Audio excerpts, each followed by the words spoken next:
It's time for all your binge-worthy pop culture news. Welcome to Up and Adam.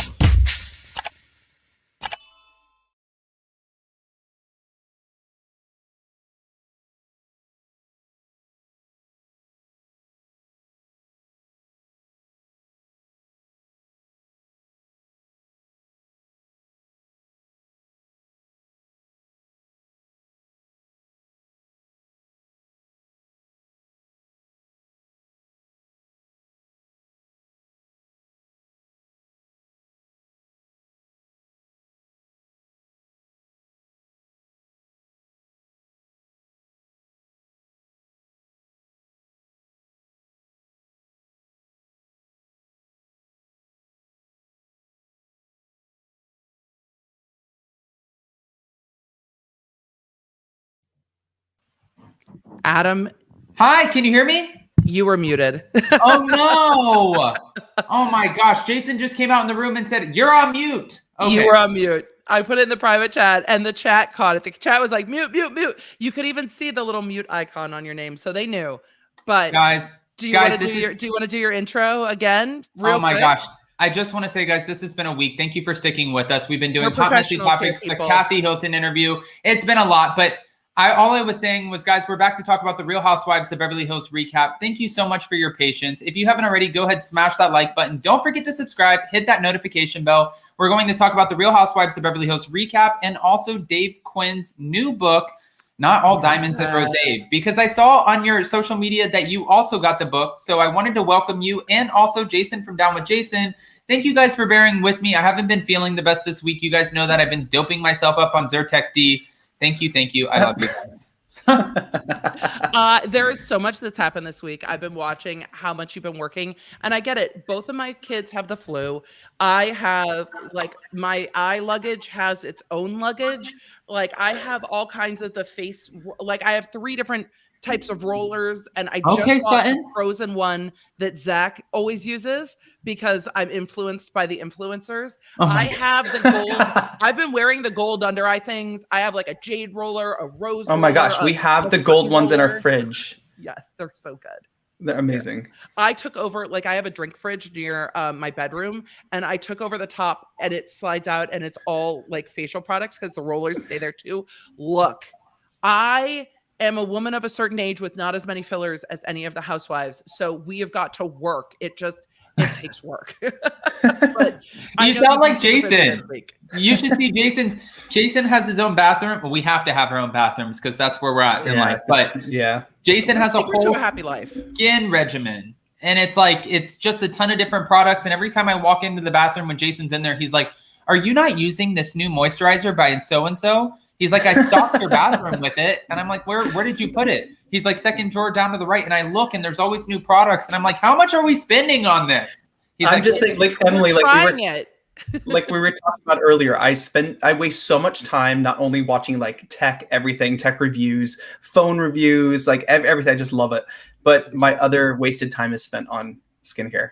I love skincare. I love it. Like, I've done the full, like, 10+ step Korean skincare routine. I love skincare videos on YouTube. I love it. The problem is I am very, very highly influenced. So I will be watching a video and then also on Sephora, and it's dangerous for me. So yes, it is. We're going to try to rein it in. But Jason, if you talk about it on your channel, it becomes a business expense. So, and I remember when Emily like reamed me, because I was telling her at one point, Jason caught me one time washing my face with a bar of soap, and Emily was like, "Don't ever do that." I gasped in horror. Like, look, here's the thing. I am raising 2 young men, and I am raising them with a certain set of beliefs, and skincare and hydration are at the top of those sets of beliefs. So the best. We are take care of it from the outside. Yes. Take care of it from the inside. Exactly. All right. And I'm lucky because my husband also he appreciates the things. He's like, "Oh, what new rollers do we have?" So he's on board too. Look, genetics will only take you so far. I started this when I was in like high school because I was playing water polo and I was in the sun all the time, and I was constantly trying to make sure that I wasn't like dehydrating. So, All right. Well, I do want to bring up this really quick. Amy Yost, I subbed to Emily and can't chat as it's members only. So guys, for now on, and for Emily D. Baker's videos, I can change it back, but for now on, most of our lives will be subscribers only, as we're trying to take control over the live chats and the mods. And actually, Emily D. Baker gave me a lot of great ideas. I love saying your full name, almost as if I'm saying like Kathy Hilton or like, I feel like or Lisa Vanderpump. I feel like Can I chime in on that? That means Adam loves you, because I think there's only a few housewives that get that, but also we have a friend that her name is Jennifer, and then all the time Adam will say her entire name every time he's asking her a question or calling her or anything. So it is it's Adam's form of respect. Yeah, I love that. You're welcome to call me Emily D. Baker all the time. It's It's been my name for look, I've been married for almost 20 years. So it's interesting in watching this episode and Erika talking about her marriage. I'm like, I actually have some perspective on this because I have been married almost 20 years. So it's funny. But yeah, the Baker name, I mean, I got married at 24. So I have been a baker, longer now than I wasn't a baker. So well, almost. So it's interesting. You just get used to it. Every now and then I see people that I grew up with and they call me by my maiden name and I'm like, wait, what? That's my brother's wife now. I passed the torch. No. Well, I do want to ask you, since we're back to talk about the Real Housewives of Beverly Hills reunion, because obviously we all watched it. It was interesting. First part really didn't keep my attention. Second part we started to see questions that we wanted to have asked, I guess, a little bit. And I understand that Erika has to go about it in a roundabout way. I do want to ask both of you, because I did a poll in this chat and I said, what would you rate this 1 to 10, 10 being the highest? The majority ruled in 1 to 3. 1 to 3 is the rating we got for this. And guys, if you're in the chat, go ahead and comment. I'm curious what your thoughts are. But Emily, what would you give this reunion, part 2? Oh, I'm at like a solid 8 on this one. Erika, I think, answered a lot of questions that I wanted answered. So like, I personally feel like there were answers that were fulfilling to me, questions I had, things I have been speculating about since Erika, since this whole, since the Edelson PC lawsuit that kind of, I think, tipped the tide on all of the Girardi shit coming out. I have been wondering certain things, and a lot of those things were answered. There are ways. It's an interesting observation in people, this episode of the reunion. There are ways Erika says things when it feels like it is very stilted, and I don't know if she is choking back emotion because she wants to keep the persona, or if she is trying to add emphasis to make it seem more true. So it was a very, very interesting reunion to me, but I found that very satisfying. I thought it was good TV. Okay, and I'm going to bring this up really quick. Misopinionated. Kathy Hilton's vulnerability about her mom is relatable. That broke my heart, and we're going to talk about that as well. Before we do, Jason, what would you give it 1 to 10? I was contemplating getting my travel pillow out for next week just in case I do doze off. I don't hurt my neck. I don't know. I don't know if, and I wanted to ask Emily though too, if you think that Erika had these questions beforehand, or her attorneys, or somehow, because sometimes she was very quick on her answers, like she was ready for the next question, and I'm not sure if that's something that would be done or not. Almost like she got predisposed or deposed, like had like a trial deposition before the actual deposition. That's what this felt like. I mean, I don't know enough about the ins and outs. This is a question for Dave. With regard to like the ins and outs of production, because he knows the things, but I don't know if Andy would have given her the questions in advance, or have said in like the pre-interview, these are the areas I'm going into. I know that there might be things you can't answer. You just need to say that then. I imagine there might have been a conversation. I wouldn't be surprised if there was, but anyone who watched this season knows what topics are going to come up. And if she had been paying attention to social media, which she clearly does, she would have seen in Andy's ask for questions what people wanted to know from her and have been able to gather that information herself or have had a team that did that. I don't think her lawyer is doing that, but her team might have. And I think she probably did sit down with her lawyer and say, where are the danger zones in what I can't answer? And there are things that are very reminiscent of what others involved in this case have talked about on social, what she can and cannot say. She can't say when she consulted with legal counsel. She can't say, oh, my lawyer told me this and that, because it can break attorney-client confidentiality. You can waive that by saying, my lawyer told me this, my lawyer told me that. She can't talk about how she is paying her rent. We know that Ron Richards has made motions with the trustee of the bankruptcy in regard to the bankruptcy of the law firm to talk to her landlord, to get her bank records, to find out where this money is coming from. I wonder if they now have enough information that they know that money came from perhaps a third party. And that is my speculation. But I wonder if that's why she said, I'm not going to disclose that, but it was on the up and up, meaning it wasn't money that came from Tom Girardi. Because now we know, I don't think Erika had her own bank account or access to her bank accounts. Do you think really quick, insane. Because Jason and I were watching this and we were both kind of cringing the moment Erika said, you've only heard one side of the story. And I think it's important for everybody to realize you've only heard one part of the story. And I was thinking in my head, are you talking about the ABC Hulu documentary, the LA Times article, the one where, or the documentary where we saw the victims, like the Rui Gomez family, talk about, you know, all of the shit that they've been through and not receiving their money after suffering a huge percentage of his body being burned, the widows and orphans? Like, when you're saying we're only hearing one part of the story, this is a huge part. When ABC gave a voice to a lot of these victims, what, like, does it irk you a little bit? Or is there something that I can peel back and try to understand where she's coming from here a little bit more? I wasn't irked, but also, attorney, we haven't heard Erika's side and we haven't heard Tom's side. I want to know what they have to say too. I want to know what Erika has to say about all of it, things that we'll probably never know, but we have not heard all of how this went down. We also haven't heard from the other lawyers at the firm, who I very much want to hear from. Like, what in the fuck were y'all doing? Because I've been covering another story that has a lot more moving pieces than Girardi in South Carolina, that involved client funds getting embezzled by an attorney that then tried to fake his own death with this suicide for hire plot and got shot in the head and all this crazy shit. Oh yeah. Is that with the kids? Murdaugh. Yes. Yeah. It's crazy. But when the firm discovered it, the partners came together, put their money in and paid the clients, and are suing the lawyer that took the money because they had multiple lawyers in this firm. That never happened with Tom's firm because he was the one steering the ship and the other lawyers didn't have a hand in it. So again, I've gotten flamed on every social media platform for saying this, but if the other lawyers at the firm are maintaining they didn't know, how can we expect Erika to know more than they did, right? And I realize some people are like, oh, you might tell your spouse more. I never got the sense that Tom Girardi was bringing her into the inner workings of how his business went.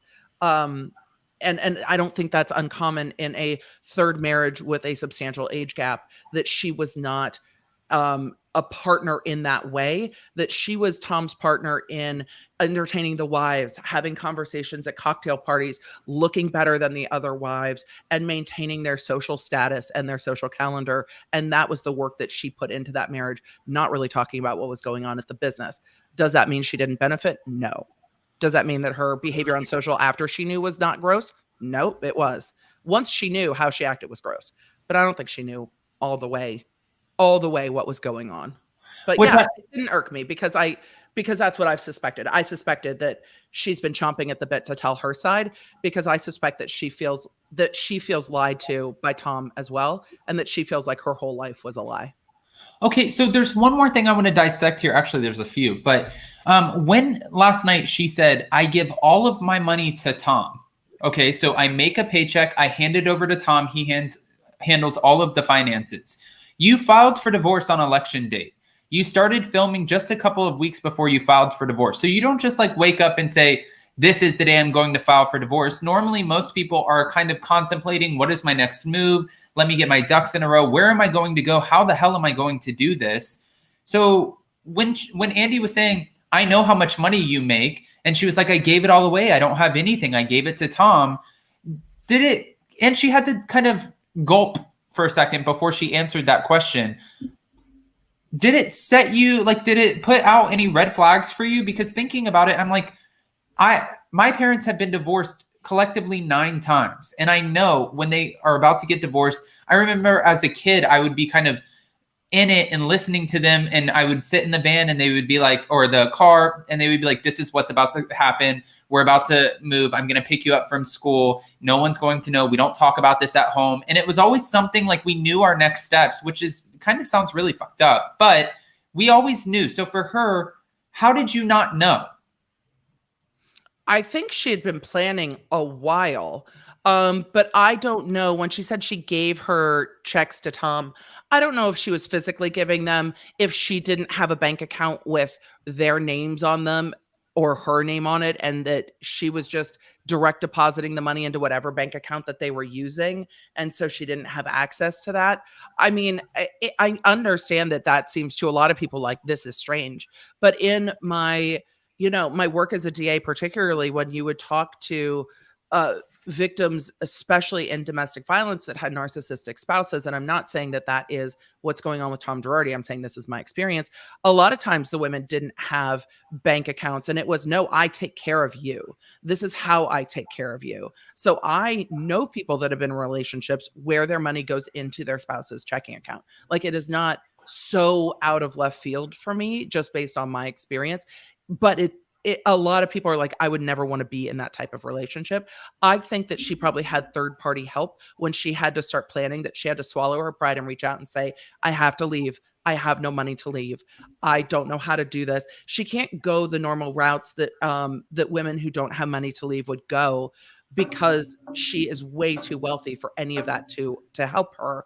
But most women, when they have at least a debit card, will start months in advance, if not more, keeping an extra $20 here and hiding money so they can get away. But I got the sense that all Erika had was credit cards and those Amex cards that we saw shared on Twitter.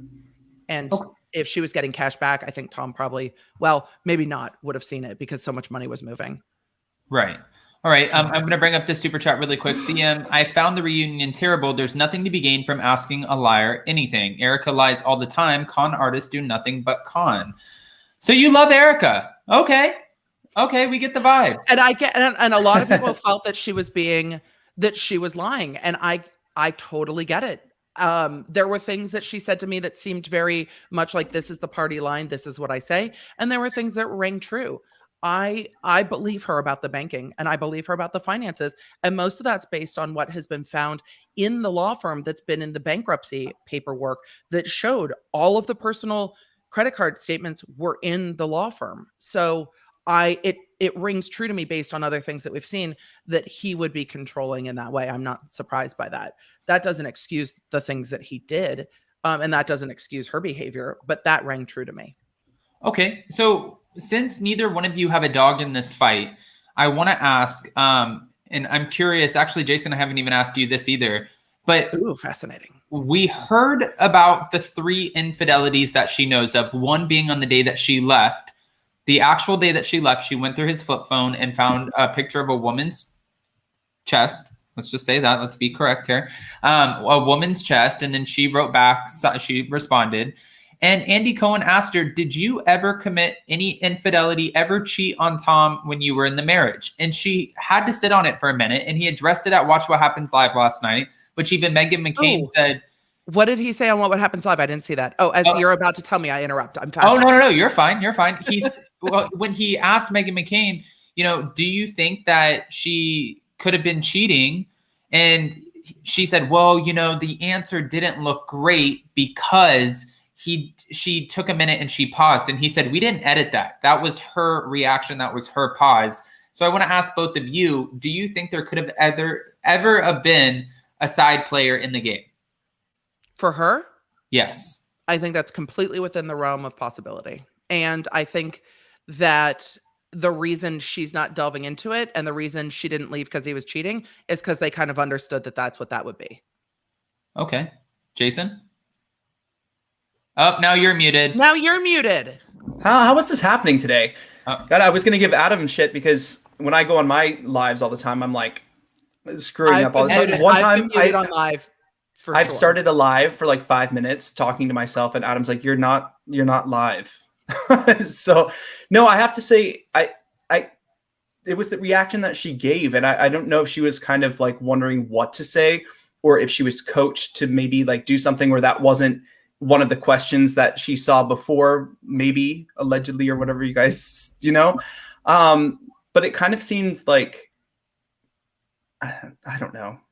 Yes, I'm going to have to say yes. I definitely think that is also in the realm of possibility. Yeah, I mean, looking at it and kind of reading the headlines as they come out, we have heard that, Tom has had this other woman around that he's brought to events, and that she's also been sat at the table before at a Christmas party with Erika, and there was this mutual understanding. This is what's going on. So it makes me wonder, was there some sort of open relationship? And we've seen this all. Emily's from LA.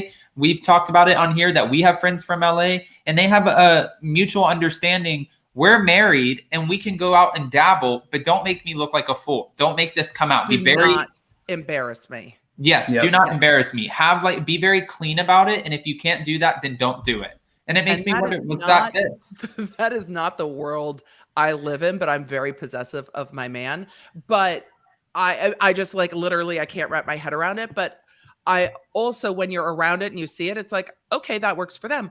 I'm not here to judge somebody's relationship. I mean, if that's what worked for them, they seem to live a lot of separate lives. And then Erika played the role of the gorgeous kind of exotic, if you will, in the way that she had this Erika Jayne career wife to Tom. And I think he liked that power. And I think he liked the power of saying that's what he was going home to. And then Erika was doing whatever she was doing and still found fulfillment in her life in other ways.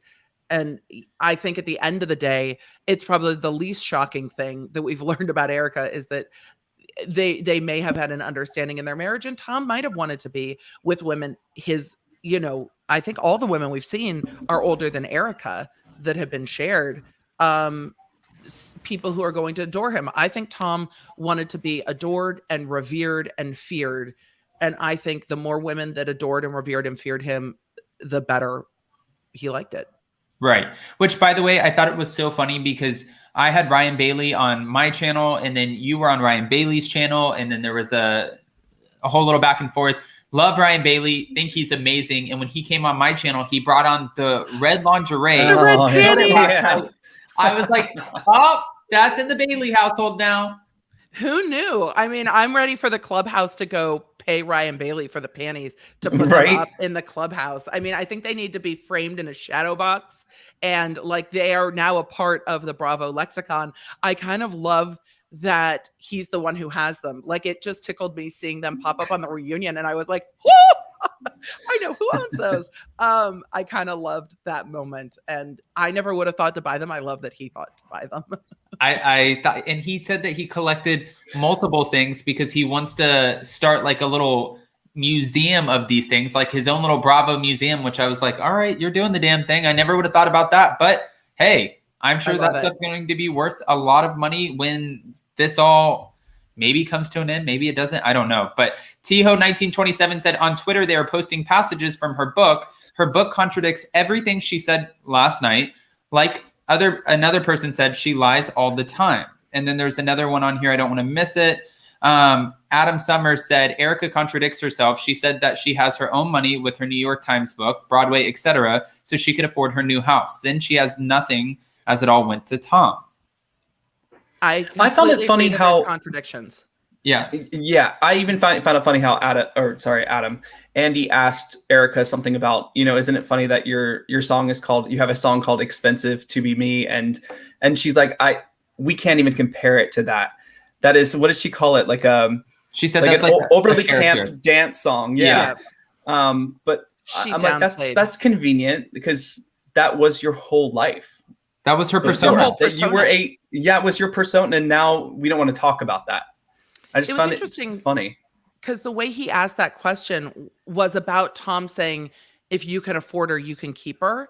And I think that that's a very, very hurtful statement, especially when we come off of Erika saying, I said, if you're in love with someone else, go be with them. I don't know if that ever happened. The way she said it was very strained, but it was interesting. And she's like, and Tom said nothing. And we saw her kind of spit the same way, like in the words, not actually, but in the words she was saying, the same way she did at Sutton, to kind of emphasize that Tom didn't give a shit about her, which is completely different than what she'd been showing all along. So, I mean, we will see. But yes, Tom said, if you can afford her, you can have her. I think that probably happened. I think Tom probably said that. And I think that's what Erika's place was in that marriage. And that's embarrassing to her. How wouldn't it be if that's what your spouse said about you? If you can afford her, you can keep her. And I have to say, it makes her just a piece of meat. It's terrible. Yep. But she painted a whole different picture because that was part of her persona too. Right. And it seemed like she was always trying to protect him and his image. But, you know, and if I have to say anything, like, I don't want to sit here and grill Erika and barbecue Erika. You know, watching this, I could not imagine being in her position. I could not imagine having all of those questions coming at me, knowing the spotlight's going to be on me, going into an already stressful situation like the reunion. I mean, this is the way she's handling herself. She's at least showing up. So we have to applaud that. But it's mind-blowing. The whole thing is mind-blowing, and it's going to obviously continue to play out during season 12. Did I ask you about what you think about Erika's pay raise? I didn't know Erika got a pay raise. I was distracted by Christina Solaris in the chats reminding us that Erika said, I'm a contradiction wrapped in a riddle and cash. How true that has turned out to be, because there are a lot of contradictions with the things Erika has said.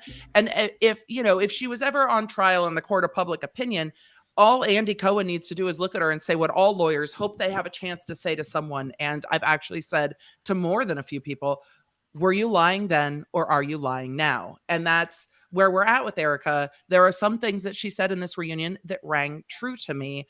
And the other things, I can understand why she would lie about them. It doesn't mean I agree, but I can understand why she was building the walls around this persona. And that's absolutely not what it was. I mean, how often in pop culture and the media have we seen people not turn out to not be who we thought that they were based on their public persona? Okay, wait, I have another question for you when it comes to this and what she said about Tom. Before I do, Coach G, I just feel like she's underperformed with this reunion. Whether she's being honest or not, she can't suppress how self-absorbed she is. I'm kind of disappointed. Then there was another one here. She's a contradiction wrapped in riddle and cash. Thank you. And you either have to be dumb like Teresa or smart like Phaedra, but Erika's ego mixed with her privilege won't allow to concretely be either. Okay. Emily, what did you think? Because a lot of fans were responding to Erika on the first part of the reunion, talking about Tom's alleged victims and Tom's alleged misdoings. Why is she using the word alleged when it comes to the victims, when we've seen a whole documentary built off of the back of the victims and everything they've been through? So when you asked me earlier if things had sat wrong with me, nothing had. This sat very, very wrong with me. And I did not like the way that she said it. But I also think it's because of the legal battles she's been in. Lawyers involved in the bankruptcy, some have come at her very hard and very personally, in my opinion. And so I can understand why she's very defensive and careful with her words about talking about the victims, because she doesn't want to admit something that might be held against her. A lot of what she says is going to be held against her if more is ever made of this. But we also know from her lawyer, Evan C. Borges, in statements he's given, that he believes with regard to Girardi Keese, she owes nothing and is liable for nothing with regard to that side of the bankruptcy. And more, it seems that most of her liability might lie on the community property, what was purchased with community property funds. And the lawyer on that side of the bankruptcy, hired by the trustee from the Axe law firm, has said nothing about this case, has given no statements, no interviews, and they are just dealing with it. So I can understand her caution. I didn't like the way that she said it. And it sat wrong because some of these victims, some are alleged, most aren't. When it comes to the Lion Air crash, they had a settlement. They didn't get it. There's nothing alleged about that. Those are the facts. With the Rui Gomez case, they had a settlement. they didn't get all of it. Tom gave them $1 million from their settlement and no more. That's not alleged. That's a fact. They then sued him and won. They then got a judgment and he didn't pay it. They then had to perfect that judgment and he still didn't pay it. And then they had to attach all of his property and they are still fighting. So those things aren't alleged. But when you say victims, there might be other clients out there who are saying that they have not got paid. I believe that they haven't, but that hasn't been proven in court. I think she's very mindful of how hard people have gone after her in the court of public opinion. And I wonder if that had played out differently, if she would have said it differently, because there absolutely are victims here that aren't alleged, that have been proven. And those are just facts. And he's been sued for this over and over and over again. Right. All right. I'm going to go ahead and switch focus really quick. But before I do, Miss Opinionated said, Erika always said she is Erika Jayne, Real Housewives of Beverly Hills, and Erika Girardi was almost never on the show. Erika Girardi has a nasty temper, her words in the book. I think we saw that nasty temper this season. Absolutely. I mean, to say the least. Okay, I want to bring this up because I thought this was a funny conversation, and it was the only photo that I really had of her. Lisa Rinna was asked, and just to switch the focus, and I'm sure we'll get back to Erika in a second, Lisa Rinna was asked about her opinion of her daughter's relationship coming to an end with Scott Disick. Obviously, Scott Disick is a much older man. We've seen him on Keeping Up with the Kardashians. We've seen him deal with sobriety issues, anger issues. We've seen him all over the place in a hot mess, to say the least, on reality television. If you had a daughter and your daughter was Amelia's age and she, say it was in today's time, and she came back and said, I'm dating Scott Disick, how would you react to that? I'm always thankful that I have sons because my husband's 11 years older than I am. And I met him when I was very young. I was 19 when I met my husband and he was 30. So it would be hypocritical of me to say too much. It's hard though, because Scott's entire life has played out on the internet and we've seen some very dark moments from him across the Kardashian properties when he was struggling with his addiction. I've enjoyed, like, of reality TV personalities, I've enjoyed watching Scott Disick's redemption arc more than just about anyone on TV because he has gone through the work and the pain and the mess. I would love for him to find someone who wants to be there with him and wants to be with a father of 3. I don't think a 20-year-old is ready to take on a single parent. And that would be my biggest thing is like, hey, are you ready? I mean, are you ready for teens? Because Mason Disick is a teen who's probably closer in age to Amalia than Scott is. I have not done the math though, chat. I might be wrong. But no, you're not wrong. You're not wrong. Taking on I would be concerned for my 20-year-old child taking on and being careful with the emotions of kids and not wanting kids to get attached to them as a partner to the parent. I would be more concerned about that than the age gap and the fact that it's Scott Disick and we've seen him on reality TV because we've seen Amalia on reality TV too. But right. I get where Rinna didn't love it. It's her child. She's allowed to not love it. I think that if my parents told me at 20, oh wait, my mom did, you shouldn't be dating someone that age, I was like, no. Actually, I think my parents, that was their only red flag too, because my mom was hitting on Jason and she thought he was straight. And then all of a sudden when I came out and told everybody, yep, this is the situation, everybody was like, wait a minute, you guys have a 10-year age gap? And then it shortly fizzled. It wasn't like a focus, but it was one of the first initial reactions to the relationship. RMS said, can we just give Erika the benefit of the doubt? Why attack her so much? At the end of the day, she is a human being just like the rest of us. Well, I think it's because Go ahead. Well, I was going to say, I think it's because she has not given us a statement through her attorneys or anything about the victims. I think that is everyone's number one issue with Erika is the lack of empathy, sympathy, anything that comes. Even when Andy gave her the opportunity last night, I thought that was the perfect time for her to like just squash that for a second.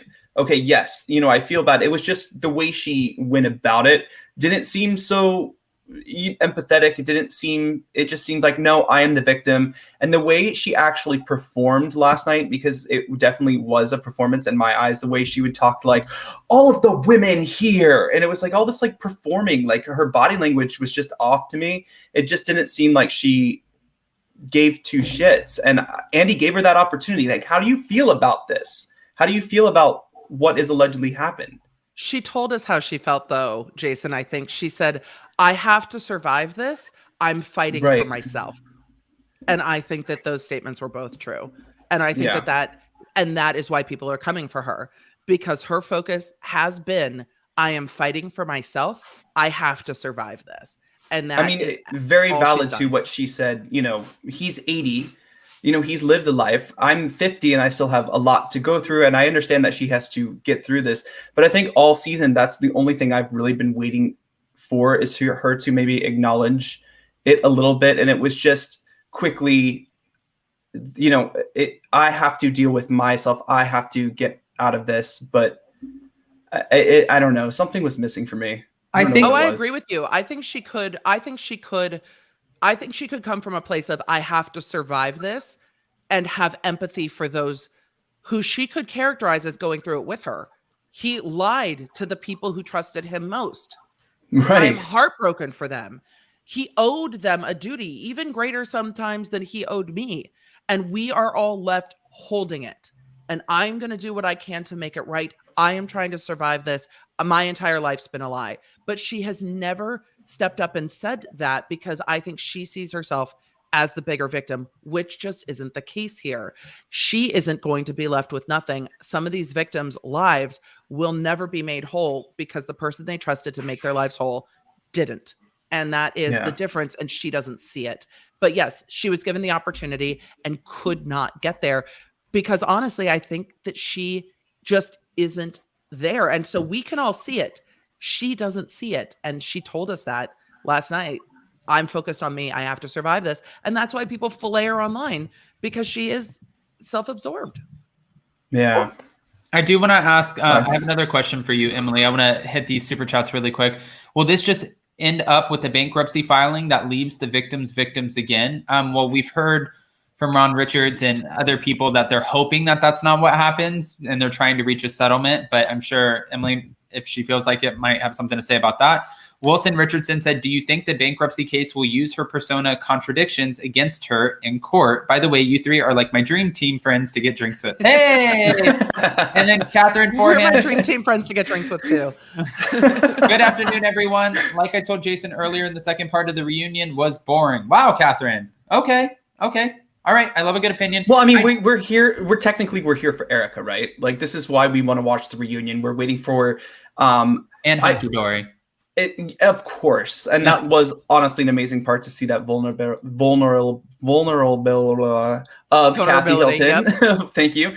And that was fun, but we're sitting here waiting for Erika. Does this need to be 4 parts? I don't think so, because who else are we talking about?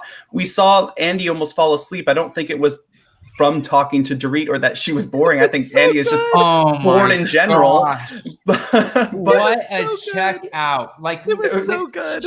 And when he asked her a question, speaking of long-winded, she can't help herself. That is just her, like, and some of us, you know, trying to, honestly, and I like worked my ass off trying to get that Kathy Hilton interview for over a year. And I caught myself sometimes within the conversation, I would ask her a question and she would be so shorthand with me that I would be sitting there kind of waiting for more. And she would just be looking at me and I'd be like, oh shit, that's my cue. You're done with that question. You answered it, but it wasn't like a real answer, but okay, I see what we're doing. She doesn't finish her sentences. It's fascinating. Even on the reunion, she left them hanging and Dorit would jump in with a word every single time. Like, Dorit could not breathe and allow Kathy to finish. But Kathy does speak in shorthand. And we saw it on the reunion, how she speaks the first half of her sentence and just lets it drop. So it would be interesting to have a conversation with her like you did, to social cue off of that, because you're trying not to be rude and cut someone off, but she doesn't finish her sentences the way most of us do. So it's like, are you done? Or are you not done? I don't know. I don't know if you're done speaking or not. It's weird. And she even told me at the beginning of that interview, which I didn't put on because we talked a little bit while Emmy was getting her camera ready, and we were talking about the shorthand. And she said, you know, and she talked about it a little bit in the interview too, but she said, I do that because I like to see who's impatient and who's not, because I really don't like impatient people. And it's a signal for me. If you're impatient and if you cut me off, I don't like it. And I was like, she called Kyle impatient. Yeah. And then that's when she later kind of like talked about it a little bit more, but she didn't share the same feelings that she shared when we weren't on camera. But I'm sure she wouldn't mind me saying that. She was just like, no, I speak like this because I like to see who's going to pick up on it, who's going to cut me off, who's impatient. I don't like impatient people. And that's how I figure shit out. And I was like, I love that.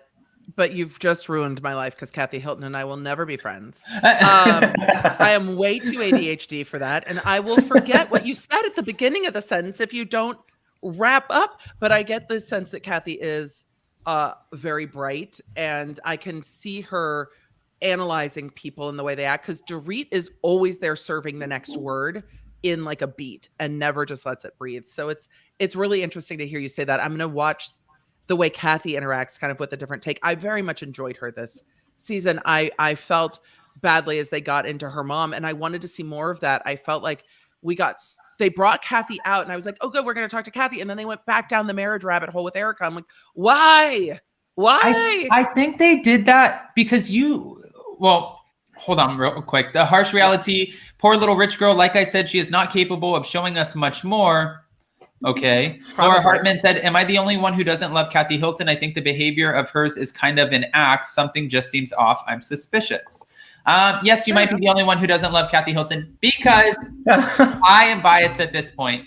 But, just watching her come into the reunion so early when she was a friend of the show, we don't normally get that. And I don't know if it was because of the celebrity factor that comes with her, if it was because they made the set after her, which she didn't even recognize that it was her backyard, which I thought was hilarious. Which I live. Like I live for Kathy. She makes good TV. She great. That set looked like Caesar's Palace in Las Vegas. I thought the same thing. And with the what is the sky on top? In the little mall thing where they have the fake sky. The fake sky. I was like, oh, this is Caesar's Palace.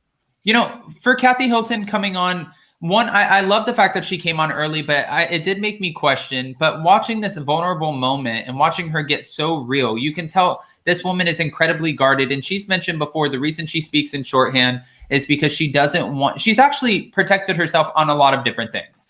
One, she answered the reason that she speaks in shorthand is because sometimes she's talking about a situation and she doesn't want to give all of the facts, but wants you to understand know where she's coming from. So you kind of have to read what she's saying. And then Andy Cohen also asked her about referring to the people who help her in her house as, well, one of them as the lady. And she said, you know why I do that? I do that because she didn't sign up for the show. I did. I don't want to say her name. And I was like, oh, I don't know if that's true, but that's a really good answer. That's a really good answer. But I don't know. It was interesting. It was interesting how early they brought her in, and that they didn't, because normally when they bring the friends of in is when they do their segment and then they go.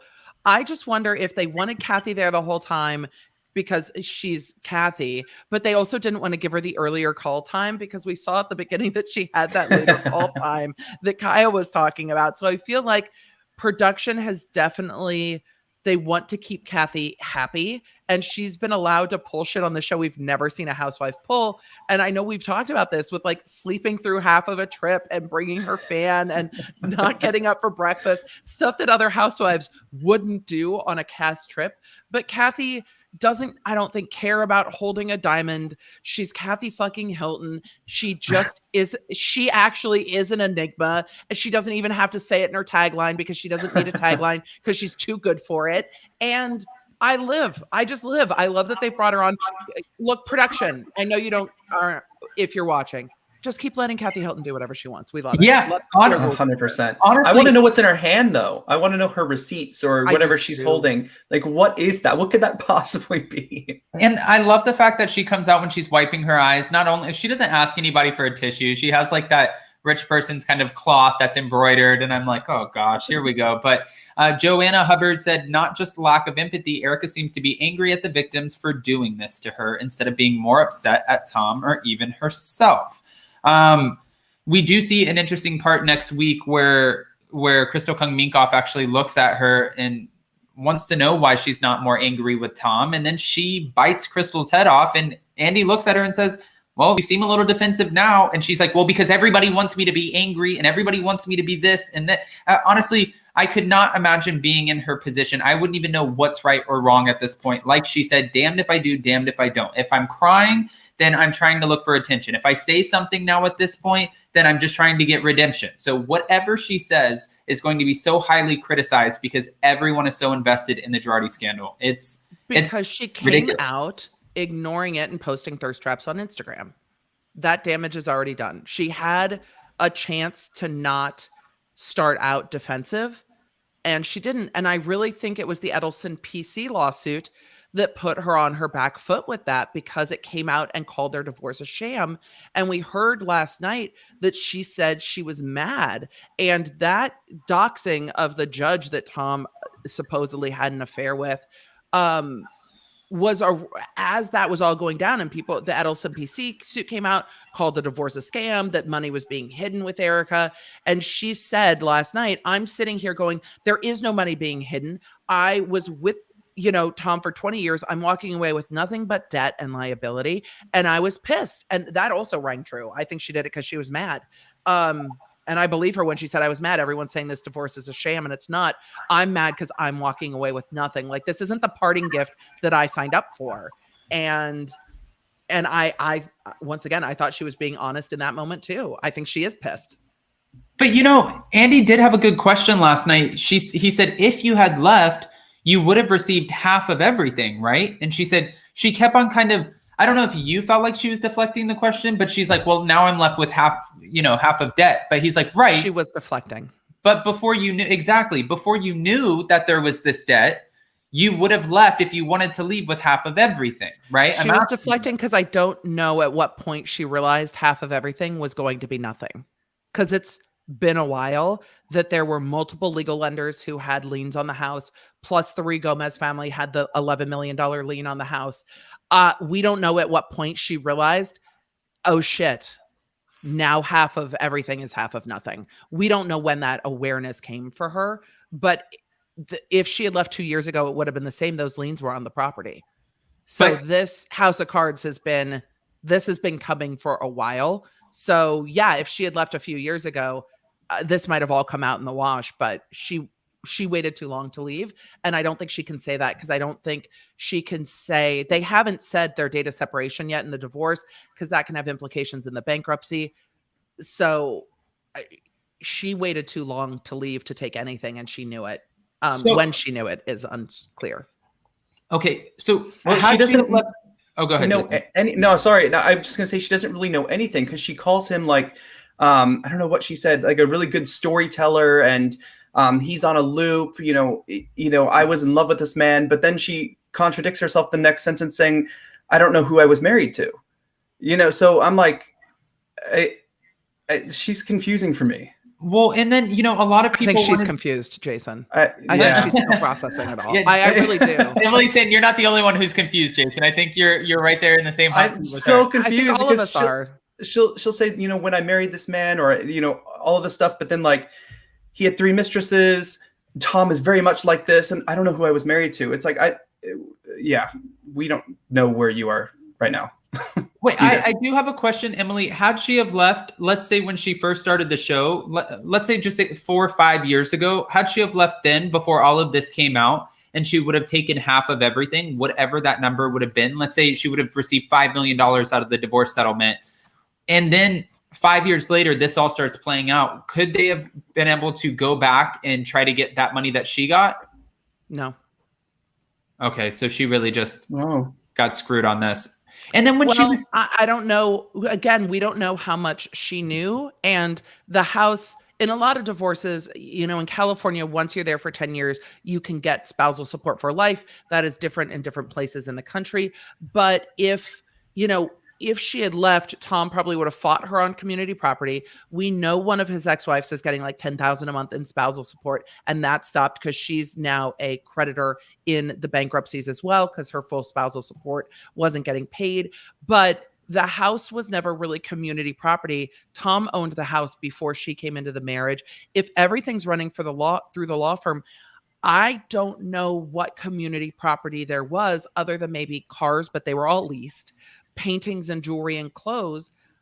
I don't think there was ever a big pile of money sitting anywhere. I think the law firm was working as that arm where they were filtering all of their lifestyle through the business improperly. I think the IRS is going to find, but we will see. I think she came to an awareness at some point. There wasn't just a big bank account or a retirement plan that they could divide in half and give to her. She was never entitled to half the house. And what else? I don't know what else there is. And that's what we're finding in this bankruptcy, that there isn't anything else other than maybe her getting back the money she had put in. But the law firm, it seems, had been paying millions in her credit card bills. And Tom would have said, we've paid millions into your business. So whatever money you gave in to me doesn't wash with the millions I gave to you. So too bad. Okay. All right. Amy, so I think it's deeply complex. These are next level rich people problems. And at some point, I think she became aware that this was never going to go, that the time had passed for her to leave and get anything. Well, Amy Yost said, what about royalties from the Erin Brockovich movie? How do we even know I don't think they get royalties. I don't think they got royalties. Yeah, I don't think so either. And then I don't want to miss this one. Ed Turner said she didn't want to leave until he died because she wanted everything. If that was the gamble she played, she chose wrong, didn't she? Yeah. Real love. It is a case of a better narcissist beating out another narcissist. Of course, she is confused because she couldn't play him. Okay. At the end, when she said that she didn't know that any of this was coming her way, when Andy Cohen asked her, did you know this was all about to come out? Did you know there was a whole legal scandal? And she said, I did not, with her kind of scathing tongue. What, are we buying it? I don't think she knew the gravity of what was coming, because the Rui Gomez stuff was already going on. And with that, the Rui Gomez family, you saw on Hustler and a Housewife, they were in a gas line explosion in California. Tom was their lawyer. They won a $12 million judgment. Tom said, let me kind of essentially structure this payment for you. I'll invest the money and take care of you and then pay out the money. So, you don't like waste it. I know money. I'm this super rich dude. I'll help you make sure that this money lasts you, a lifetime or what have you.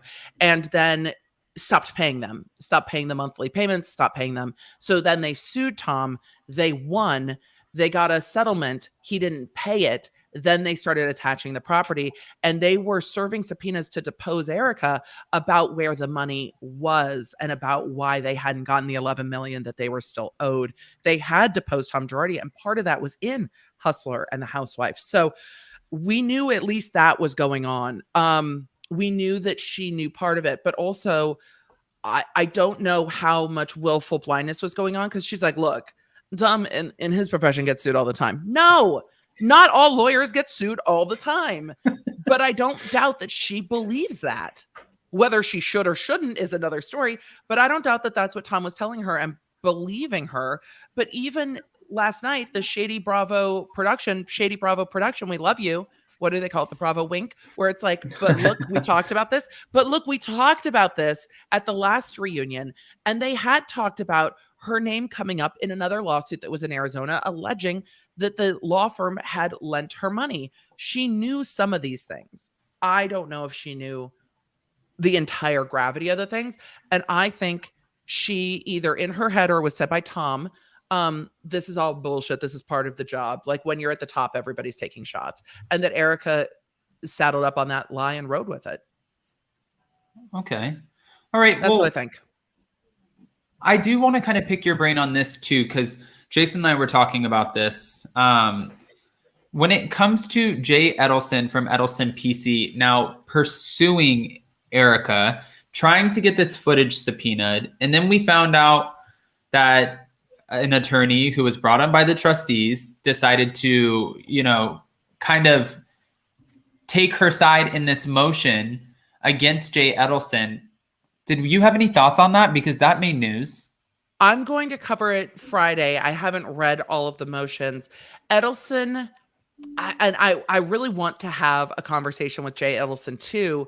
Edelson wants to pull Erika out of the stay, and I don't disagree with him on the law. I'm looking forward to seeing what the objections are, because Erika's not a debtor. So the bankruptcy stay doesn't apply to her the same way it does.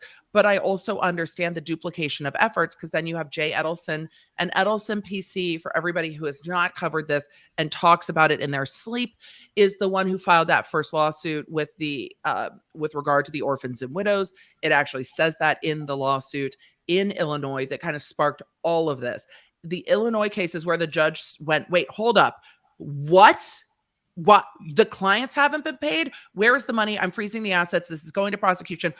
What we're not going to do. That was the Edelson PC case, that clients haven't been paid. We haven't been paid. What's happening? That tipped the whole thing. So I understand Edelson saying, no, our lawsuit's moving along, because they've also sued other members at the firm who are now having to deal with both contempt hearings with the court as to why they didn't protect our clients, and having to deal with the lawsuit from Edelson PC. And they're like, look, if we're proceeding against those lawyers, Erika should be a part of this. We're suing her too. The only one who's subject to the bankruptcy stay is Tom Girardi. He's the bankruptcy debtor, not Erika. So legally, I am inclined to believe that he is correct, but I'm very interested to see what the objections are. And I think the objections are going to go along the lines of, why are we duplicating efforts? Because we're splitting hairs. The Edelson PC clients are creditors in the bankruptcy. It should all just be dealt with here, even if the stay doesn't apply to Erika. So it's kind of deeply legal. And it makes sense that the bankruptcy trustee for the law firm doesn't want Erika being pursued in multiple venues. They want to control how those funds get divvied up in the bankruptcy court, versus at Jay Edelson trying to advocate for the clients that were mutually theirs, which is his job to do, and pulling Erika out into the other bankruptcy and potentially getting funds there that then wouldn't be able to go into the bankruptcy. And that would all have to be coordinated. Edelson's really just asking to be able to investigate it more. I think that the bankruptcy court and their special counsel want to be in charge of that investigation, so efforts aren't duplicated. Okay. So. And, when we're talking about settling this $25 million lawsuit, I believe I've asked you this before, and I know that this is just total guessing, but since you are from this legal realm, what do you, in your opinion, think? Like, can she get away with only getting slapped with $1 million of it? Could she get away with not having to pay any of it? If she does a settlement, will it be half of it? Do you have her attorney said he doesn't believe she's legally liable for any of the debts with regard to Girardi Keys. That's what he has said. So they don't believe, and we're also seeing the bankruptcy trustee and special counsel backing away from Erika, because legally, Evan C. Borges, I think, is probably correct in a lot of it. If Tom was paying the credit card bills out of the other account, that's not indicative of liability for Erika that they're going to be able to get back. I think where Erika is going to have the most to pay back is in the other side of the bankruptcy with the community property, not with regard to the law firm. So do I think she'll settle it? If I was Erika, and I've said this before, if I were her attorneys, I wouldn't settle with the law firm side of the bankruptcy until I knew what the IRS wanted, what the Franchise Tax Board in California wanted, and what I was on the hook for in the personal side of the bankruptcy, because I think she has greater liability there. All right. So I wouldn't be settling that part at all. It'd be like, you can wait. I would literally, if I was Evan C. Borges, I'd be like, y'all can wait in line, and you can huff and puff and blow the house down on Twitter. I don't give a fuck. Y'all can wait in line, and you're at the back of the line because she has greater liability elsewhere. You made me laugh at that, because I don't give a fuck. It's true, but it's true. Like, you can try to embarrass her on social media to try to force her into settling so that you'll stop. But that's not how that works in the court of law. Like, that might work in the court of public opinion, and I'm sure it put Erika's heckles up and made her angry. But her being angry doesn't mean that she's going to just settle it to make them go away. And that might be a tactic to try to get her to settle it to just go away. But her lawyer's not going to fall for that. He's going to be like, I'm sorry, you're a public figure. Yeah, that really sucks. You can log off of Twitter if you'd like. And we've already tried to remove this attorney. The court didn't agree with us. So what we've got to do is deal with your liability in these other places first. Right. All right. Well, to lighten this up a little bit, because we've talked a lot about Erika, I still want to ask you a little bit about this book. And I wanted to ask you and Jason, because I don't know if Jason knows this either, because I haven't really talked to you about it. This is our cast for The Real Housewives of Beverly Hills season 11. I didn't know that, but yay. 12? 12? No, Wait, this is 12. No, this is our current cast. Yes. And there is one person who is currently on the chopping block. Jason, I'll ask you first. Can you guess who it is? Dorit. Emily? I would guess Dorit as well. I mean, don't they always the one on the chopping block? The one on the chopping block is like, okay, so Robin is on the chopping block. She brought in a friend. Dorit is on the chopping block. She's bringing in a friend. Like, I just, Bronwyn brought in a friend. That was great. Dorit, what did Dorit offer? Well, that's true. Wasn't Dorit at the bar mitzvah though? Like, I saw the pictures on social of the bar mitzvah. So I think they were filming that and Dorit was filming that. Nope. So she actually. So was Teddy though. You know what I mean? Teddy was filming too. That's right. Yeah. Oh, and Meghan McCain last night said that she was. Andy Cohen said, "Who is the most boring housewife in history?" Meghan goes, "I'm sorry, Teddy, it's you." I was like, "That's fucked up." But she said, "You seem really nice in person. You just don't make for great reality TV." But she doesn't make for great reality TV. No, not at all. Teddy is unless the legal stuff popped off with her, like healthcare coaching MLM. If like legal had popped off with that, it would have been very interesting, but it wouldn't be because of Teddy being interesting. Well, for Dorit, what they're saying is this season, everyone is getting contracts to come back for season 12. But for Dorit's contract, they don't know because they're going to test her friend, Holly Valance, who is married to a guy named, I believe it's Nick Candy, who is a billionaire. Oh, the billionaire, right. The billionaire. The billionaire. Yep. And they're going to be testing her friend. So they don't know, are they going to demote Dorit this season or if they're going to keep her? So a source close to production actually talked to, I believe it was Us Weekly and then Page Six. And then they also talked to TMZ, which doesn't make me feel good talking about it because they talked to TMZ. That's my own thing. But anyways, said the only really saving grace of Dorit on the show right now is the fact that PK does not give a shit about talking against anybody else on the cast, whether it was Pantygate, him saying that Erika's not making herself look good on social media. They feel like PK is an asset to the show. And because she has that dynamic, it makes her easy to tolerate being a part of the show right now. But they're eagerly looking to fill that role, fill those shoes with the person who is over the top, loves designer, loves to have a good look, does it from head to toe. They're looking to fill those shoes. And I'm not shocked because honestly, Dorit didn't bring anything for me this season. And her whole storyline, her bullshit storyline with Garcelle just pissed everyone off because you're calling her a bully when everyone else is saying the same shit to you. And Kathy Hilton, who I love on the show, again, biased, but she said stuff to you. She told you to zip it. She called you long-winded. You didn't have shit to say to her. You just showed up to a premiere dressed like her daughter. So at the end I think it'd be nice to break up the monotony of Kyle, Lisa, and Dorit. Like, if you put one of them to the side and brought in someone else, then well, Kyle's not going anywhere. No, and to say, but as much as sometimes I don't like Kyle, I can't imagine her face like not at a reunion or on an episode of Real Housewives of Beverly Hills. But I could imagine Lisa and Dorit not being there 100% because they're just manufacturing drama and it's tired. But I feel like you need one of kind of the OGs to kind of bring it. And Kyle has shown that she's willing to just play both sides. And that gives an interesting dynamic because she's always going to get in trouble because she's always going to play both sides of everything. So I don't know. I don't think they can mix up the cast too much because of how invested stuff is with Erika and how much it's a real direct continuation of the storyline. I will say that last night, one of the moments I loved is that they did pull up the clip of "You Stole My Goddamn House." Like the fact that and this is why you need Kyle on the show, because if you've got Kathy, you need this family dynamic that's really interesting about the show, and that I also loved about New Jersey. I loved having those kind of authentic, messy, long, real world dramas, and Kyle brings that and has that. I don't really know. Rinna has not shown herself to be a good friend to the other actresses that come on this show, and I wonder if she gets a little jealous that other actresses come on the show, like professional actresses. They've all come and gone except for her.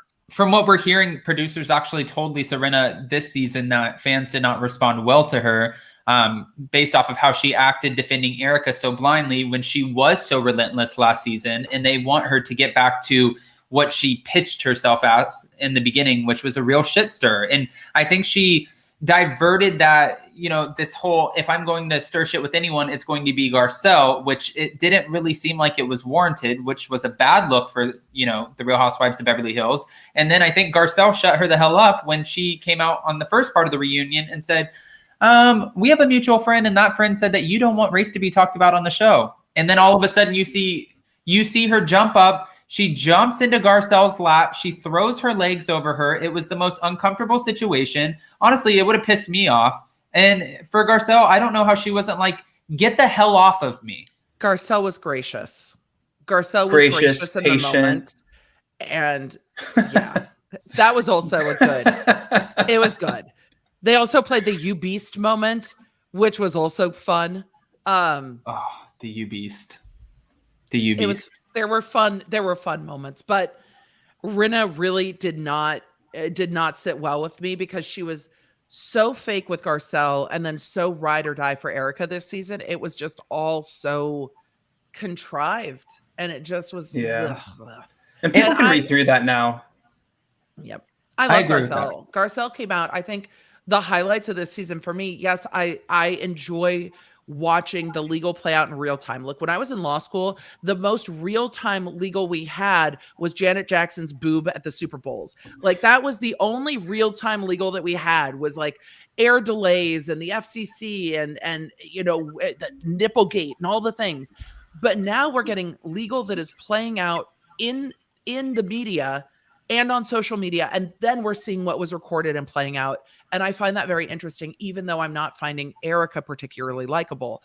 But I think the highlights of the season were really Garcelle and Kathy, and I'm interested to see how Crystal takes off next season, because she was getting more comfortable, I think, by the end of the season.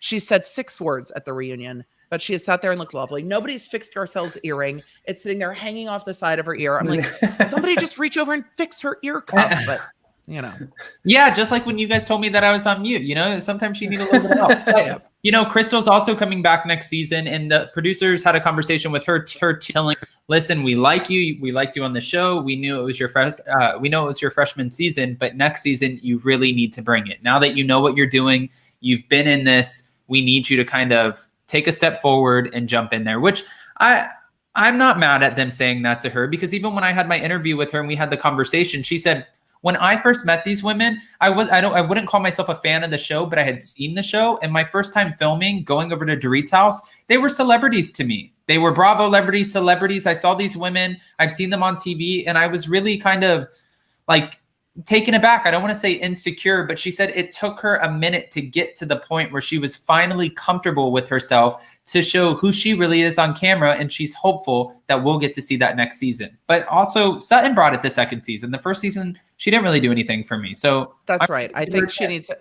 Crystal needs to go back and watch how Sutton kind of bridged the gap from being not really in the main storylines to kind of bringing it in and really watching how that played out. But I understand where Crystal's coming from too. I went to a YouTube conference in LA not that long ago, and I'm sitting and having a conversation with YouTubers that I know, and Mr. Beast is sitting over there with a few other YouTubers, and I was kind of like, it's like it's weird. It's weird that he's like there like it's strange. It's weird. Like, we're all YouTubers, but it was also weird. Like, I ended up in the elevator with Mark RHOBH, whose channel I really love, and I was like, hi. Like, I was so fucking awkward, and I just couldn't out myself because I watch these people on the platform that I love, and then you get a little awkward when you're like, not like, we haven't streamed together, we don't know each other, so I'm like, hey, Mark RHOBH, what's up? I enjoy your content. That like glitter exploding bomb thing is fantastic. So you worked at NASA. I do pop culture commentary. I don't know what to tell you. I can picture Mr. Beast saying, let's play a challenge. And it comes over the megaphone and he's like, who wants to win $100,000 right now? You're like, yes! The speaker party for the conference was at Dave & Buster's with they completely shut down the Dave & Buster's and had a complete unlimited open bar and gave us like Dave & Buster's cards to go play games. So that was the speaker party, was everybody running around playing games. It was very interesting to watch. And it was very fun. And the one of the heads at YouTube and one of the heads of vidIQ, which is a platform that I love and a company that I work with and something I use on my YouTube channel, came up, and both of them were like, okay, can you just explain like what happened on Frenemies? Like what went down with like Ethan Klein and Trisha Paytas? Because they all want to know what's going on with the YouTube drama too. It was so human, but I get where Crystal's coming from. I would be the same way. I know there's podcasters that are like, no, I know these women. I have never spoken to any of the housewives. I don't. It would be like, hi, I watch you on TV. I don't know what to say to you. Yeah. I didn't think your leather pants were that ugly. Like, I don't know. What do you say? Okay, that's fair. Honestly, right? When Jason and I went to go meet up with Monique Samuels, who came down to Florida, Jason just recognized, because she said on vacation, she didn't say where, but we recognized our condo building in her video on Instagram. Well, Jason did. And then he said, oh, you should reach out because you guys kept talking about getting together. And then we went out and waited for her at dinner and then went to a cigar lounge after. But when she first walked in, she had a presence. She was stunning. Her husband's tall as hell. Like both of them walking in, they're just grinning from ear to ear. And I looked at Jason and I kind of buckled for a second. I'm like, I don't know what we should talk about. And Jason's like, just fucking be you. And then we had the best time. Can't be me. I'm socially awkward. Yeah, I'm socially awkward. Yes. She's like, does anybody want a glass of wine? I was like, I'll take a bottle. Yes. Yeah. I'll take a bottle. But it's no. Weird. So yeah, it's weird. And that's why I get where Crystal's coming from. And I get that's why we need a season with Housewives. And I've said it before, Crystal's also coming in with a group of women. She has an age gap relationship with her husband. She has a very prominent, well-known husband, but she is younger than this cast. Some of them, she's substantially younger than them. So finding your footing in a group of women, an established group of women, and then a group of women where you are the youngest one in that group can be challenging. And I think that's a lot to navigate on television. I agree with that. I agree. Yep. Karen R said, hi, Adam, Jason, and Emily. Do you think Erika gave her son some money to hold for her? Love when you three are on. I think if she did, we'd never know. But Emily, I think that question's for you. I just don't know if she had access like that to cash. I think most of the money that she has is wrapped up in the property that she has. The jewelry, the clothes, the shoes. I just don't know if she had that much cash. Maybe she did. I mean, anything is possible. I just don't know. And I haven't seen any evidence of that. I think it's much more likely that there are others who are willing to help Erika live the expensive to be me life. Okay. All right. We're going to go ahead and shift this up really quick because Erika looked like a madam. Also, if her son was holding money for her, it could be very career detrimental to him. He is an LAPD officer. So if he was improperly holding money, that could be very, very detrimental to him. And I don't know if you would ever put your child in that position, but I don't know what is above or beneath Erika. By the way, how do we not have any police reports of the car crash, of him rolling his car? And she said, and last night, apparently they can't find them. They can't find them.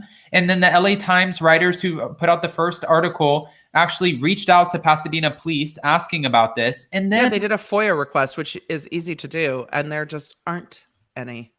Well, and then she said last night on the reunion that she actually went to the hospital with Tom. So now obviously there are going to be attorneys out there like Ronald Richards and other people who will probably, I mean, are you legally allowed to look into that? Can they fact check this? Like, was she ever at a hospital? Was it for a TBI? Did this actually happen? Okay, now we know. We'll back off.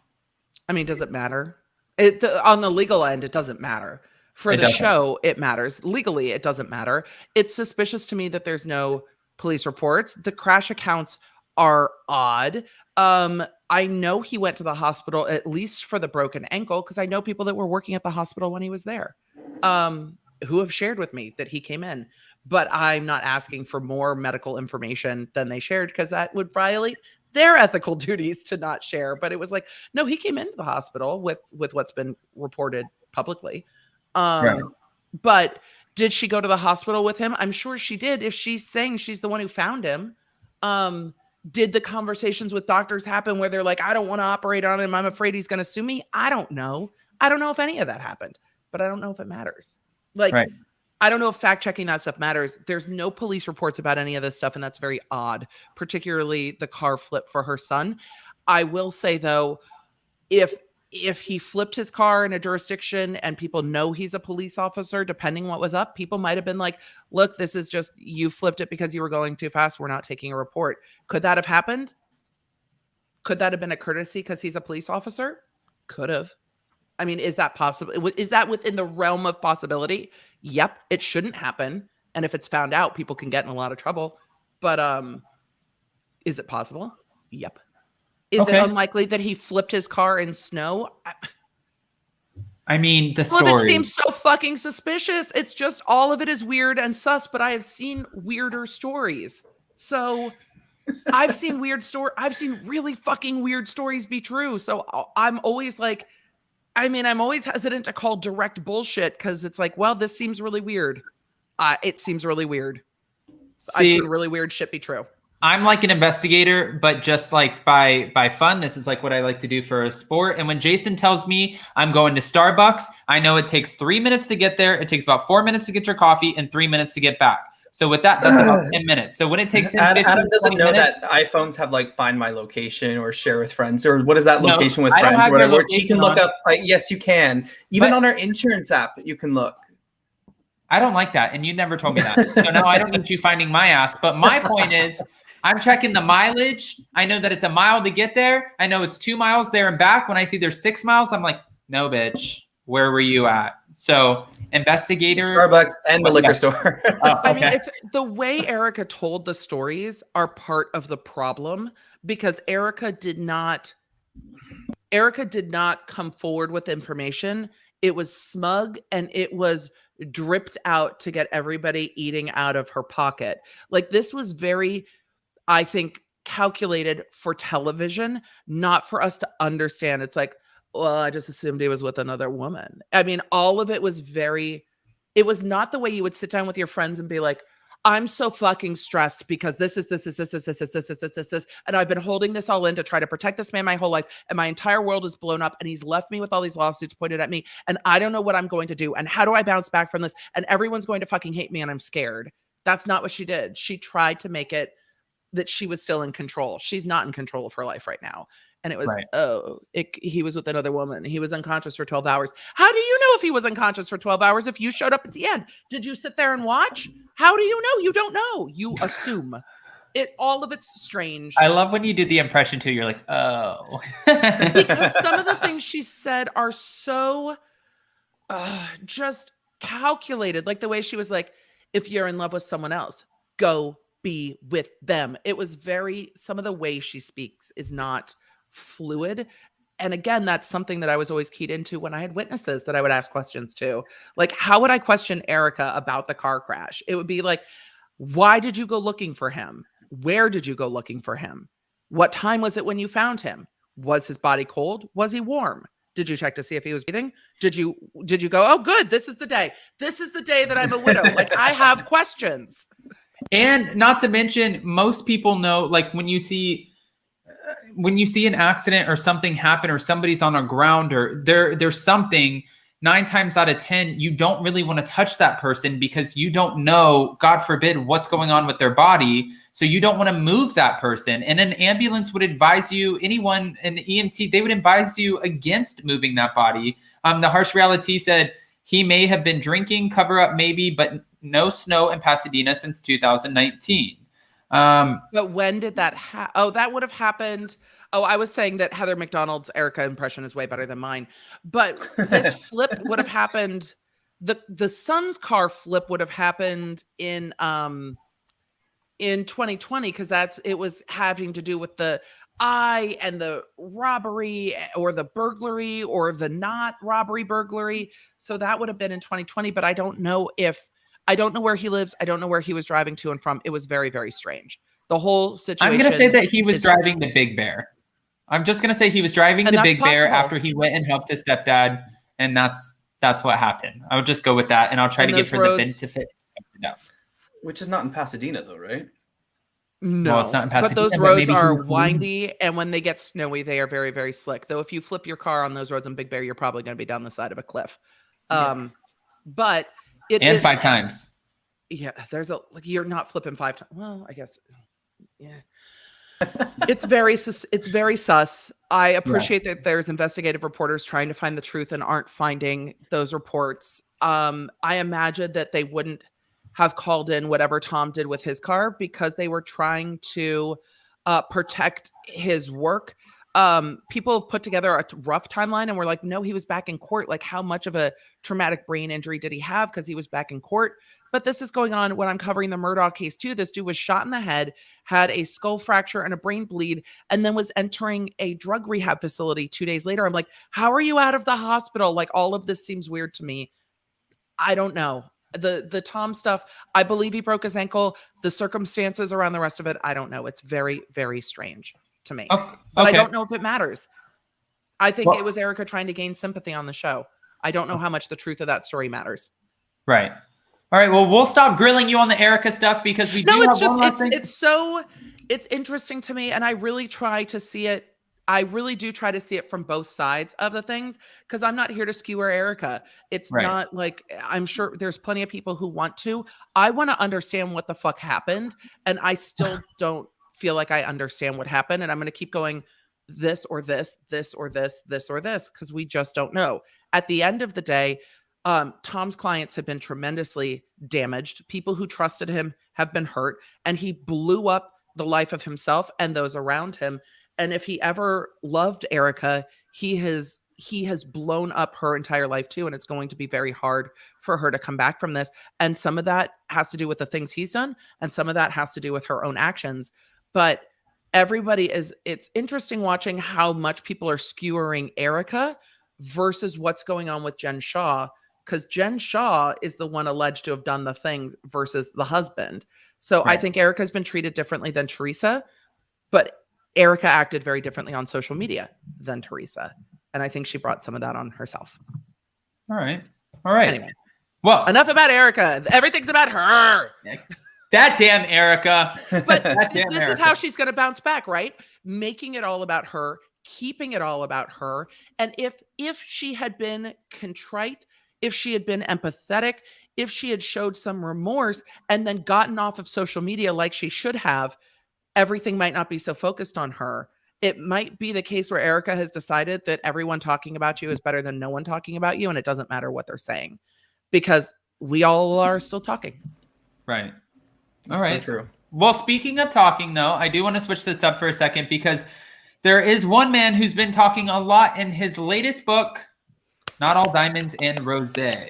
Okay, so Dave Quinn's book has officially come out. It's Not All Diamonds and Rosé, which is so funny and ironic because he actually kind of roasts, or Lisa Vanderpump is roasted in this book a little bit, and they tried to leak some information, but we found out, and we're going to be going live after this at 3:30 p.m. Eastern Standard Time, so I'll go ahead and drop that link just in case you guys want to join us.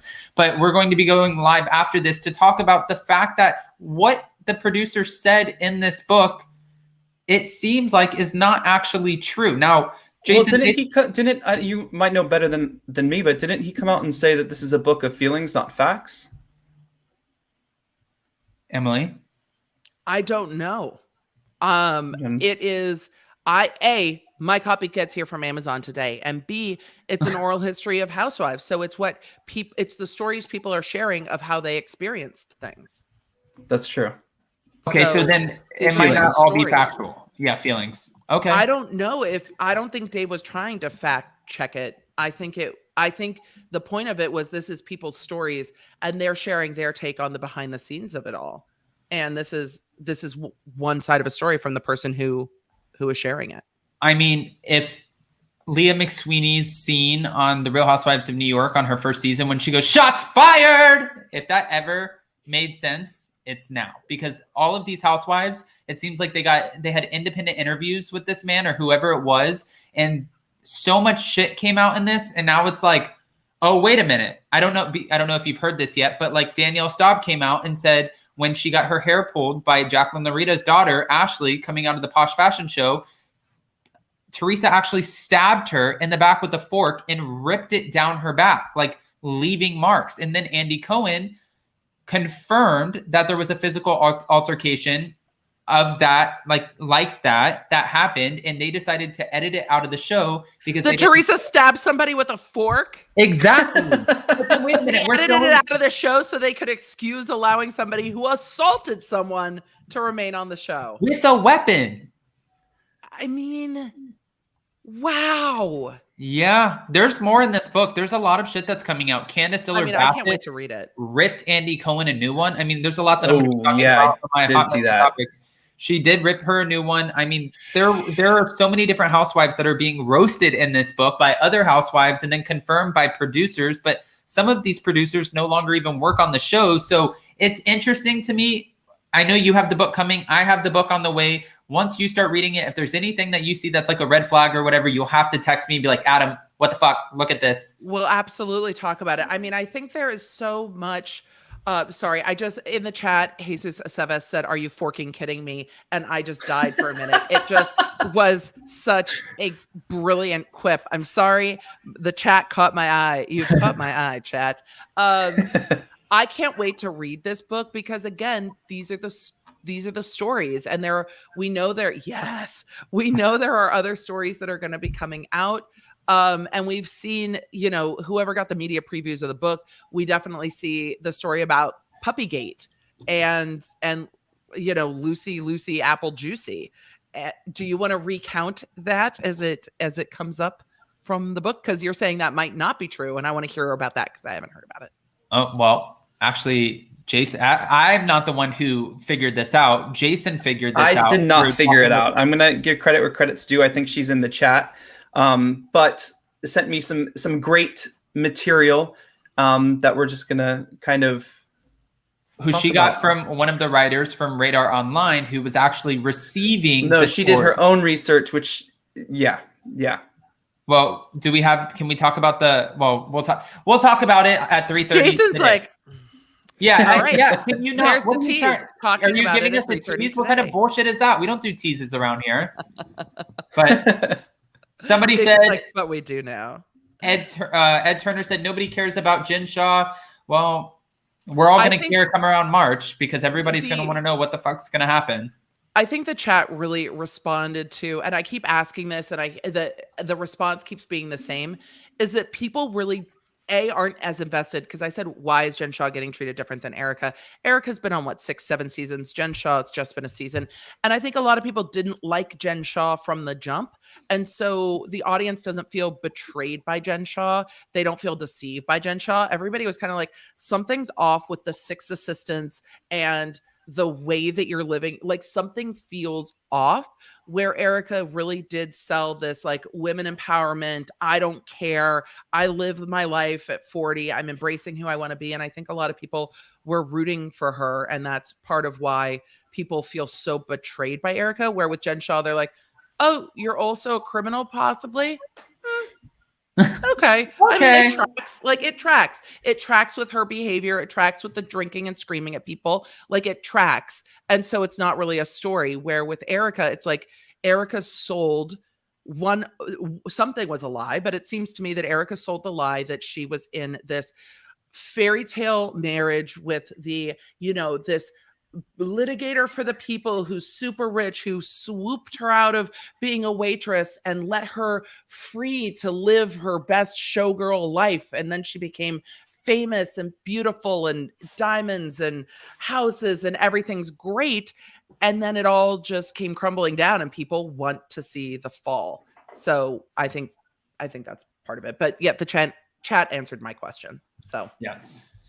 All right. You guys have to hit the like button. I can't wait. So you're talking about this later today. You're talking about more stories from the book. Yes. So technically I'm waiting to get more of the stories from the book. I was going to wait until I had the book and just write down every single story. But if I wait until I get the book, then everyone's going to cover the stories already. So today we're talking about secrets revealed within the Real Housewives and Vanderpump Rules when it comes to Kyle Richards, Lisa Vanderpump, Radar Online, Puppygate, and what the hell is actually going on with Randall and Lala. We're doing that in 30 minutes at 3:30 p.m. Eastern Standard on Jason's channel, Down with Jason. Perfect. You guys have to tune in. Maybe just go subscribe to Jason's channel now so you know when they go live. Maybe hey. Maybe that. Hey, thanks. I'm so bad at pitching myself, so thank you. I appreciate that. I mean, it's like I do the YouTube things. Also, Chad, if you haven't done the YouTube things, go ahead and like. I love. Can we talk a little bit more about your interview with Kathy Hilton? Can we just for a minute?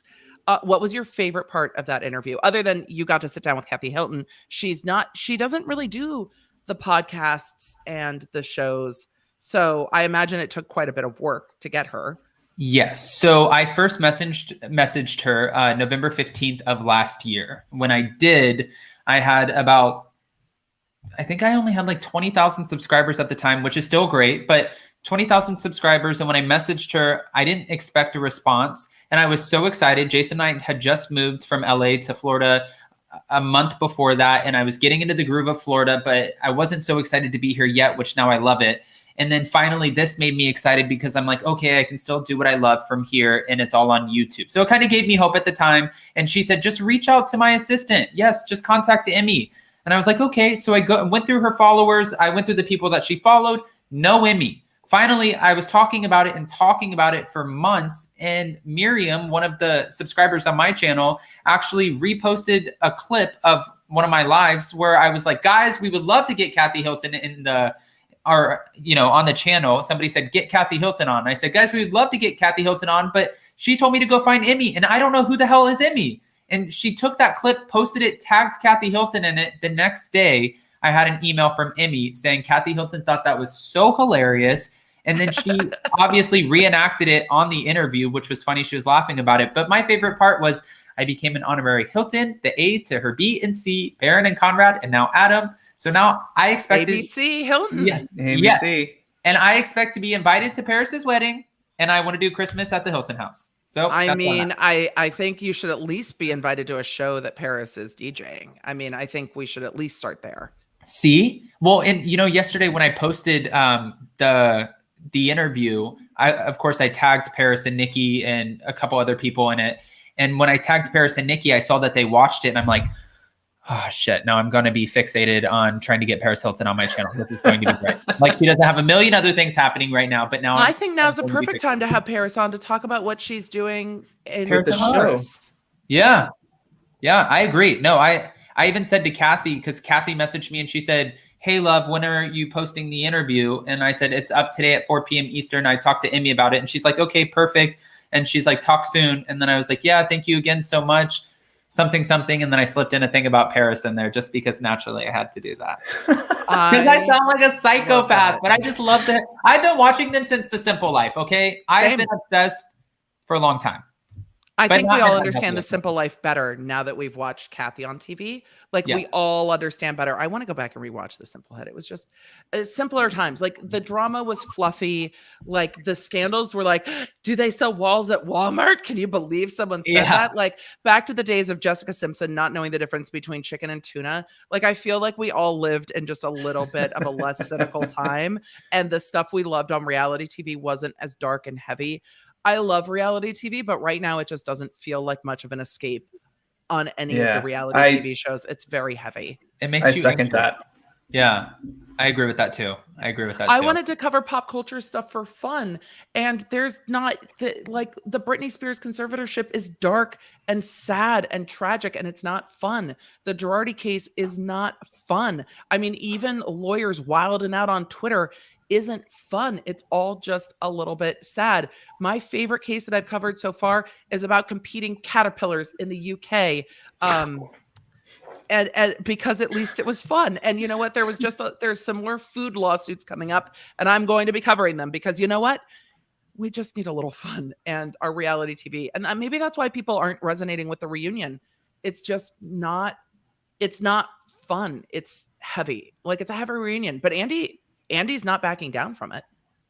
Well, we have to talk about that soon too, because now we're hearing that because of the Bravo ratings when it comes to Watch What Happens Live, that he could be looking at getting canceled pretty soon. And I know you don't watch What Happens Live, but if you've noticed, anyone watching this past week, after this news broke on Sunday, ever since Monday, every episode he does, he looks so checked out. He looks like he doesn't want to be there. He's fumbling over his words, which, mind you, I feel like we all do that, but normally he's really on, and when he's on, he's on. And this week he's just like, Hey everybody, welcome back to Watch What Happens Live. It's not even that much energy. It doesn't even get me excited. No, he's like, tonight we're gonna talk about tonight we're doing this and this and this and this. He's tired. And it's like, yeah, and normally he's like over it too. She's not here, nor there, but she is a bear. Welcome out, blah blah blah. And you're like, okay, but I have to say, like Emily too. Like I haven't really watched What Happens Live in a long time, and it's only been since recently that I've been doing this with Adam, where like we'll jump on and recap something. I'll like watch that now too, because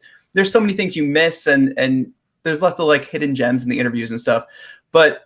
It's just this week I've noticed, but people have been telling me he's been checked out for years, but it's just this week I've noticed that he's just been kind of like, let's do this, get it over with, and be done. Yeah, he's done. He is checked out. He might be done, and it might be time to end Watch What Happens or bring on another host. I mean, I'm sure there are plenty of people who still have it. There are lots of people who have enthusiasm for Bravo, for the Bravo sphere and the Bravo world. It might just be that Andy's at a time in life, especially with a little one, that like it's just too many things. And he, to keep up with the shows, to do whatever other duties he has, to, raise a kiddo, and to then try to keep up to that day-to-day drama, it might just be like, I'm just fucking done with all of it. Yeah. He's okay. Like, I've made enough money. I'll write a tell-all at the end of this. I'll expose everything. Once my contract is up, let's call it a day. And then somebody will make a Lifetime movie about my life. It'll be great. It'll be great. You can still do the reunions because they take prep, but not as much as the day of Watch What Happens Live. And there's another show with some of the other ladies that do kind of a breakdown. I don't remember what it's called. That they are doing it by Zoom and they bring somebody on. I mean, they could switch. Bravo's chat room. Yeah, they could. I mean, chat room has seemed fun. In the 2 episodes that I think I've seen, but there are other ways that they could do this and have enthusiasm for it. Right. And they could also, yeah. I mean, they could also there's so many content creators who cover Bravo that they could bring on as like guest hosts or co-hosts and just come on, and really they would have to be like, okay, you can't be a fan. Like you have to treat this right. You can't fangirl over the person you're bringing on. But, we want you guys to kind of host this, because really throughout Watch What Happens Live, he's taking Twitter questions and taking in fans who are calling into the show to ask the questions, and then playing a game that his team has come up with the whole time. So really it's not that much prep if you think about it. But I'm not dissing it. It's a hosting gig. But I think a lot of the reason the women come on Watch What Happens Live is to spend time with Andy, because he's still such an important figure in the Bravo sphere. You get face-to-face time, because even I think Candace, I don't know if the excerpt was from the book or not, but how she can't ever get in touch with Andy. Right. I mean, but this is the whatever. This is the time. And then somebody else in the chat reminded that he also has a radio show. Thank you, T. Hamilton. Right. Yeah. And I'm sure he has other career ambitions too, besides talking about Housewives. Right. Maybe not. I don't know. Okay. He's like guest hosted Kelly live with Ryan and Kelly, or Kelly and Ryan, and then doing the New Year's stuff with Anderson. I know they're all friends and stuff, but I'm sure he wants to kind of maybe grow his own career as well. Right. And not be just labeled as the father of Bravo. I get that.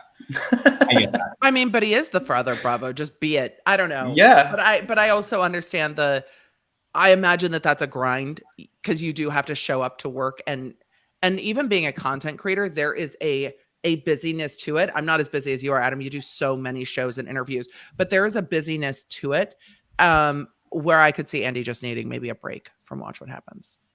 Yeah, sometimes I just want to bang my head against the wall, and I'm not Andy, so that's.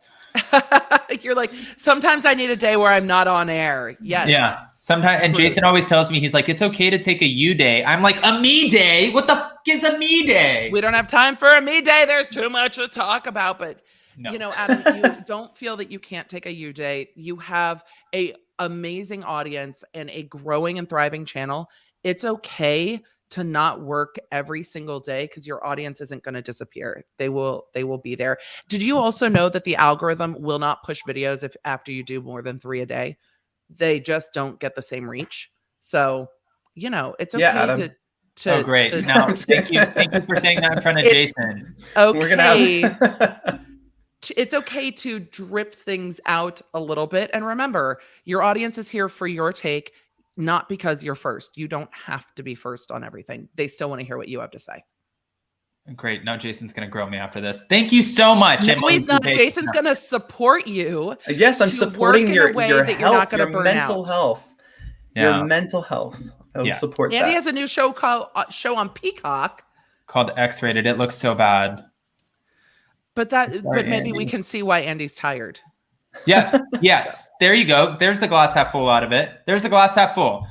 All right. Well, with that, we are going to be back on in 15 minutes on Jason's channel. Down with Jason. We're going to talk about leaked Housewives, situations, stories, whatever's going on. Jason has it. I don't know what he has, but I know that he's bringing up shit. Okay. So I'm just going to say he's bringing shit up. And Emily, thank you so much, as always. Thank you for having me here. It's so good to see you. And at the end of our live, Jason, can you put in the link into the chat before we log off of your video so the chat can just roll on over there? Because the chat's probably already going. Absolutely. And then Adam, you can also put it in on the back end of your video as this live ends to remind everyone to go over to Jason's live. Sorry, we're talking YouTube-y things right now. So Emily keeps me so young.